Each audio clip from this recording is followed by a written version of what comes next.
నేను ఒకటి చెప్పనా? చిరంజీవి గారి కన్నా పెద్ద హీరో ఏం కాదు కదా నువ్వు. మొన్నటి వరకు కూడా నిన్నటి వరకు కూడా చూస్తూనే ఉన్నాం. 150 సినిమాలు తీశారు. విభూషణ్, పద్మభూషణ్, పద్మశ్రీ, రామ్ చరణ్ గారి ఫాదర్, సెంట్రల్ మినిస్టర్. అసలు ఇండస్ట్రీకి ఎవరు వచ్చినా గానీ ఎవరు ఇన్స్పిరేషన్ అంటే మేము చిరంజీవి గారిని చూసి వచ్చామని చెప్తారు. రాకేష్ మాస్టర్ మొన్న చచ్చిపోయే వరకు కూడా ఆయన ఇష్టానికి మాట్లాడాడే. ఏ రోజు కూడా చిరంజీవి గారు ఒక్క క్షణం కూడా ఆయన మీద వచ్చే నెగిటివ్ కామెంట్స్ మీద ఆలోచించారు. నువ్వు ఆయన బాగా ప్రేమిస్తావు కదా, ఆయన దగ్గరికి వెళ్తుంటావు, బ్లెస్సింగ్స్ తీసుకుంటావు. సౌత్ ఇండియాలోని అతి తక్కువ ధరలకి రత్నాలను అందించే ఏకైక సంస్థ 6JVR. ఆయన అన్నారు కూడా ఒక ఇంటర్వ్యూలో, లైక్ మన మీద 100 మంది 100 బాణాలు వేద్దామని చూసినా కానీ అది మన మీద మాట్లాడినా కానీ మన పని మనం ఇలా అనేసి నీ పని నువ్వు చేసుకుంటే అది ఇప్పుడు నువ్వు హైట్ లో ఉంటావు అనేవాడు ఎప్పుడు ఆడే ఉంటాడు. అదే ఇప్పుడు వాళ్ళు అనగానే ఏమన్నా వచ్చిందా? చిరంజీవి గారు నాకు అదే చెప్తారు. అదే is my godfather. Definitely we all are like మనం అందరం ఆయన నుంచే ఇన్స్పైర్ అయినాం. సో నేను అదే అంటున్నా, it's all about the experience which I got. ఎదిగేటప్పుడు 100 మంది 100 అంటారు బాయ్.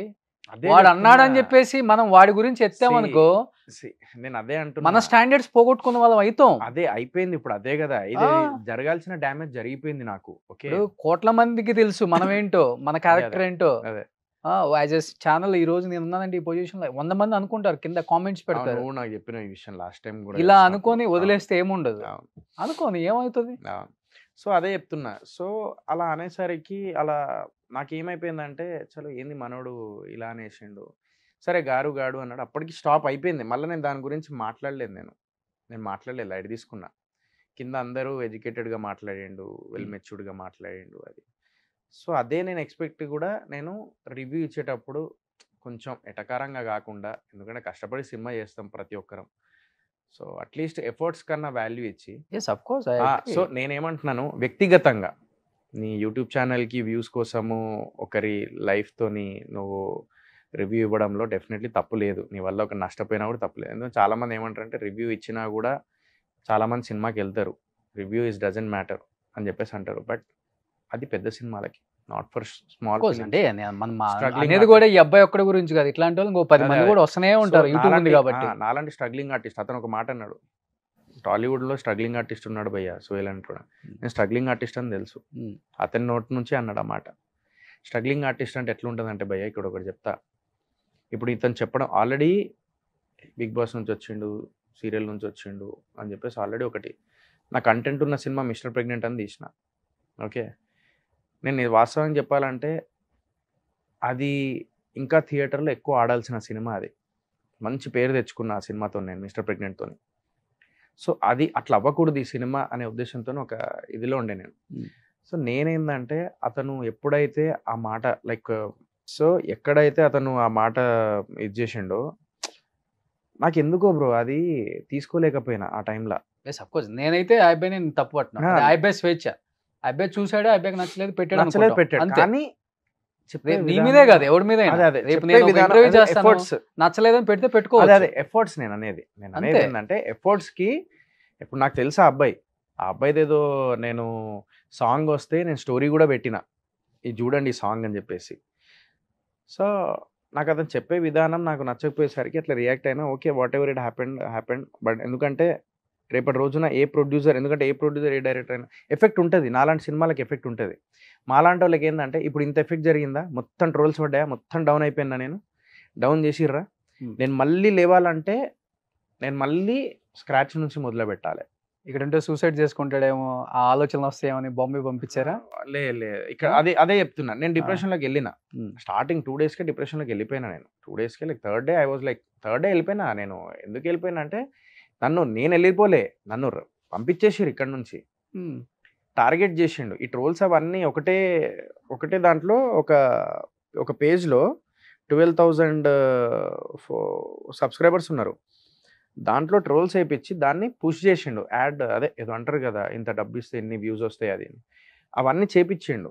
ఆ అబ్బాయి కావాలనే అన్ని టార్గెట్ చేసిండు. నాకు అర్థమైపోయింది అది ఎందుకంటే he is having social media influence. ఇప్పుడు నాకు సినిమా ఇండస్ట్రీలో ఇన్ఫ్లుయెన్స్, బట్ ఎవరు వచ్చి మాట్లాడరు. ఎందుకు మాట్లాడరు అంటే, they don't want to get involve in to all this and they don't want to get blame them self. ప్రతి ఒక్కరికి ప్రాబ్లం ఉంటుంది, బట్ నేను బయట పెట్టినా వాళ్ళు బయట పెట్టలేదు, అంతే తేడా. ప్రతి ఒక్కరు పాపం ఇది ఫేస్ చేసేదే ప్రతి ప్రొడ్యూసర్. అట్లీస్ట్ ఏమంటున్నానంటే కష్టానికి కొత్త ప్రొడ్యూసర్స్ కానీ, స్ట్రగ్లింగ్ ఆర్టిస్టులు కానీ, స్ట్రగ్లింగ్ యాక్టర్స్ కానీ సినిమా చేస్తున్నప్పుడు అందరు హిట్ అవ్వాలనే తీస్తారు సినిమా.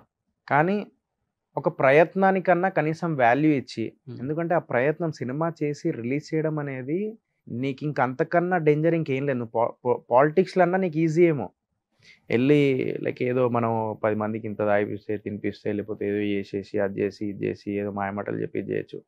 బట్ సినిమా అనేది ఏంటంటే ఒక కష్టం, ఎంటర్టైన్ చేయడానికి మాత్రమే మేము తీస్తాం. ఎంత కష్టపడినా ఏమైనా కూడా తెర వెనకాల ఈరోజు ఇంతమంది వచ్చి నా గురించి మాట్లాడుతున్నారు అంటే కేవలం నా కష్టాన్ని గుర్తించి నా కష్టం దగ్గరుండి చూసిరు కాబట్టి ప్రతి ఒక్కరు ఈరోజు సెలబ్రిటీస్ అయినా కూడా నా కష్టం చూసే మాట్లాడుతున్నారు. ఎంతమంది ఫోన్లు చేసిరు తెలుసా నాకు, టాప్ డైరెక్టర్స్ ఫోన్ చేసిరు, నాకు టాప్ ప్రొడ్యూసర్ ఫోన్ చేసిరు ఇద్దరు. మా అందరికి ఉండే బాధనే సోహెల్ నువ్వు రియాక్ట్ అవ్వకు. ఎస్ అఫ్ కోర్స్ నిజంగా అందరికి ఉండేదే ఇది. మాకే అర్థం అవ్వలేదు ఎందుకు ఇంత రియాక్ట్ అయ్యాడు సోహెల్. నువ్వేం ఇదవ్వకు, అలాంటి వాళ్ళు పుడితేనే ఉంటారు, ఎంతమంది ఆపుతావు నువ్వు, మనం చేసుకుంటూ వెళ్ళిపోవడమే, మనం ఇంతే, ఇంకా నువ్వు దాని గురించి ఎక్కువ ఆలోచించాలంటే. అప్పుడు అర్థమైంది మా ఫీలింగ్స్తో పని లేదు, మా ఫీలింగ్స్తో పని లేదు, కేవలం మా సినిమా కంటెంట్తో పని ఉంది. ఇప్పుడు ఆడియన్స్ కూడా కాంటెంట్ ఉంటేనే ఆదరిస్తారు. అదే అదే మన వాళ్ళు అది ఇంకా బిగ్ బాస్లో అటే ఉండిపోయినా, నేను అక్కడ నుంచి బయటికి రాలేదు. సో ఆ అబ్బాయి అలా అనేసి అయ్యా సరే వదిలేసే ఇంకా నవీన్ గురించి. So I just gave the clarity. ఇప్పుడు ఆ అబ్బాయి ఒక మాట అన్నాడు, ఏమన్నాడు, నాకు ట్రైలర్ నచ్చలేదు, నేను ఎందుకు ఇస్తా రివ్యూ అని చెప్పేసి అన్నాడు ఇంటర్వ్యూస్లో. చాలా నాకు ట్రైలర్ నచ్చలేదు, ఓల్డ్ స్కూల్ ట్రైలర్లా ఉంది, అందుకే నేను దాని గురించి నేను రియాక్ట్ అవ్వాలనుకోవట్లేదు, సో నేను రియాక్ట్ అవ్వను, నాకు నచ్చలే ట్రైలర్ అన్నాడు.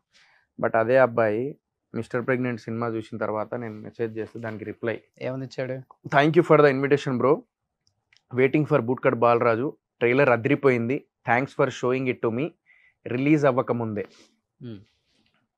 So that guy gave the reply for this. So trailer ఆ అబ్బాయికి కూడా నచ్చింది, bootcut Balaraju trailer, but in front of camera నాకు నచ్చలేదు అని చెప్పేసి పెట్టేసాను. పబ్లిక్ ప్లాట్ఫామ్లో పెట్టిండు అది, నా ట్రైలర్ అదిరిపోయింది అని. సో నేను అదే అంటున్నా, I should appreciate him. At the same time ఎక్కడో చిన్న ఇది ఉంది, ఎందుకంటే నెక్స్ట్ దాని తర్వాత కూడా నేను ఆ అబ్బాయికి మెసేజ్ పెట్టిన, ఆడియన్స్కి చాలామందికి తెలియదు, ఎందుకంటే తప్పు తెలుసుకొని నేను అప్పటికి బిఫోర్ డే సారీ చెప్పిన, ఆ వీడియో డిలీట్ చేయమని చెప్పేసి నేను అంజీ గారికి, జర్నలిస్ట్ గారికి ఫోన్ చేసి చెప్పిన తర్వాత కూడా మళ్ళీ ఇక్కడ గారు అని చెప్పేసి పెట్టి దాన్ని పబ్లిక్ని అట్రాక్ట్ చేసిండా, వెల్ ఎడ్యుకేటెడ్ మెచ్యూర్డ్గా మాట్లాడిండని. నెక్స్ట్ దాని తర్వాత కూడా నేను మెసేజ్ పెట్టిన, బ్రో నువ్వు చాలా టార్గెట్ చేసావు, సారీ చెప్పినాక కూడా సరే నా కష్టాన్ని అండ్ నా ఎమోషన్స్ని నువ్వు వాడుకున్నావు, నువ్వు టార్గెట్ చేసిన దానివల్ల నేను ఎంత డిప్రెషన్లోకి వెళ్ళానో నీకు తెలియట్లేదు, నేను డబ్బు పెట్టి సినిమా తీసా బ్రదర్, నాకు పెయిన్ ఉంటుంది, ఆ ఫ్రస్ట్రేషన్లో అన్నాను, అండ్ దానికి సారీ చెప్పినా కూడా టార్గెట్ చేసావు, ఇప్పుడు మళ్ళీ నీకు కౌంటర్ వేయచ్చు, బట్ నేను ఇంకా ఇంతటితో స్టాప్ చేద్దాం అనుకుంటున్నా, ఎందుకంటే ఆల్రెడీ నాకు డ్యామేజ్ జరిగిపోయింది, నా లైఫ్ రిస్క్లో పెట్టావు, నాకు ఏదైనా జరిగితే ఫర్ ద రీజన్ నువ్వే అవుతావు. సెకండ్ రీజన్ రావణ్ చెప్పేసి ఇంకోటి రావణ్ గురించి మాట్లాడతా, రావణ్ అవుతాడు, నిజం చెప్తున్నా చాలా పెయిన్తో ఉంది, అలా మాట్లాడినా నీ గురించి నాకు ఏదైనా హెల్ప్ చేయగలుగుతావంటే ఆ వీడియో డిలీట్ చేయి, నేను కూడా డిలీట్ చేపిస్తా. ఇది నేను ఇంత క్లియర్గా పెట్టిన మెసేజ్. ఆ అబ్బాయి ఇంటర్వ్యూస్లో నాకు మెసేజ్ ఏం పెట్టలేదు అని చెప్పేసి అన్నాడు.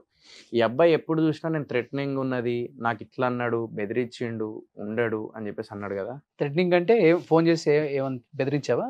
నేనన్నా లేదు, నేనేం ఫోన్ చేసి బెదిరియలే, నేను అసలు ఒక్క మాట అనలే. ఆ అబ్బాయి నేను అదే వేరే దాంట్లో ఇగో నవీన్ మళ్ళీ తర్వాత బ్రదర్ నిజంగా చెప్తున్నా, ఇక ఆపు, ఇంతటితో కరెక్ట్ కాదు, వదిలే, చాలా చిల్లరగా అయిపోతుంది టాపిక్ బ్రో, మంచిగా మాట్లాడుకుందాం, ఎందుకు ఇదంతా గొడవ, ఇప్పుడు లైట్, నాకు నీ రివ్యూతో ప్రాబ్లం కాదు, మరీ తీసిపడేసినట్టు మాట్లాడితే ఇలా ఉండే అని చెప్పేసి నేను మెసేజ్ చేసిన అబ్బాయికి. నిజంగా చాలా చిల్లరగానే ఉంది టాపిక్ మీద. మరి ఇప్పుడు చేసిన తర్వాత కూడా ప్రతి ఇంటర్వ్యూలోకి వెళ్ళిపోయి నేను అనొచ్చు సింపతి స్టార్ అని, నేను అనొచ్చు ఆ స్టార్ అని, బట్ నేను అనను, ఎందుకంటే అది నా సంస్కారం అని చెప్పేసి అనడాలు, లేదంటే ఇంకేదో అనాలి, అట్లా చిల్ల చేస్తూ ఉంటే నాకు ఏమైపోయింది, బర్స్ట్ అయిపోయినా, మళ్ళీ అవుట్ ఆఫ్ మళ్ళీ లైవ్కి వెళ్ళినా, నేను ఇన్స్టా లైవ్కి వెళ్ళి మళ్ళీ పిచ్చోన్ లెక్క బిహేవ్ చేసిన. మళ్ళీ నేను ఏమేమన్నావు ఇన్స్టాలో నేను అన్నా, ఏదేదో తిట్టేసిన, నేను ఇట్లా అనొచ్చు కానీ నేను అన్నాను, ఎందుకంటే అది నా సంస్కారం అని చెప్పేసి. సో ప్రతి ఒక్కరికి నేను అనేసి అట్లా అన్నావా? నేను అన్నా, అతను అన్నట్టే నేను అన్నాను. మళ్ళీ దానికి మళ్ళా ఒక లైక్ యూట్యూబ్స్లో అటు ఇటు పెట్టేసి దాన్ని ఇద్దరు ఏమైనా గేమ్ ఆడుతున్నారా లేకపోతే రియల్ గానే జరిగింది గేమ్ ఆడినా మంచిగా ఉండు అసలు. యాక్చువల్లీ నేను నెక్స్ట్ టైం నుంచి అదే అనుకుంటున్నాను, నన్ను మమ్మల్ని చూసి ఇంకా అనుకుంటారేమో అమ్మా ఈ సినిమా అనేది 10 మందికి తెలిసిందంటే ఈ రోజు ఇట్లా కాంట్రవర్సీ వల్లనే చెడు తొందర వెళ్తుంది, మంచి తక్కువ వెళ్తుంది అని. సరే నేను మంచి పనులు నా ఉన్నాయి కొన్ని, ఇప్పుడు అది ఎందుకు బయట పెట్టారు మరి? ఇప్పుడు ఎవరైతే నా గురించి బ్యాడ్గా యారోగెంట్ అది మాట్లాడుతున్నారో డెఫినెట్లీ అది నేను యాక్సెప్ట్ చేస్తా. I will change my self, I will behave like an actor. Definitely నేను ఒక ఎంత ఎదిగినా కూడా ఒదిగి ఉండాలి. నేను 100% ఒదిగి ఉంటా. ఇప్పటిదాకా నేను చేసిన అన్ని కాంట్రవర్సీస్, ఫస్ట్ సినిమాది అమ్మా నాన్న బూతులు తిట్టేవాళ్ళని. సెకండ్ థింగ్ వచ్చేసి ఆడపిల్లలు కారులో ఉన్నప్పుడు ఇట్లా అటాక్ చేస్తే నేను ఆ ప్లేస్లో ఉంటే అది అని చెప్పేసి కల్ప్రిట్స్ గురించి చెప్పిన, అది జనాల్ని కాదు.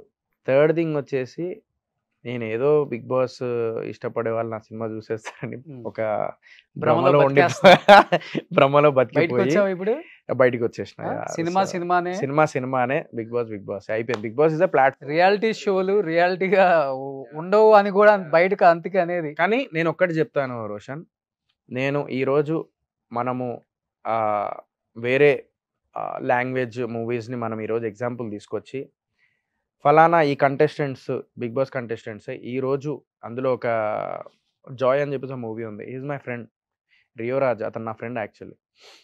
సో రియో రాజ్ని కూడా ఇన్వైట్ చేసిన ప్రీ రిలీజ్ ఈవెంట్కి. So definitely I'm very happy. నేను అన్నాను, అరే that you prove that Bigg Boss నుంచి వచ్చి నువ్వు ప్రూవ్ చేసుకున్నావు మీ దగ్గర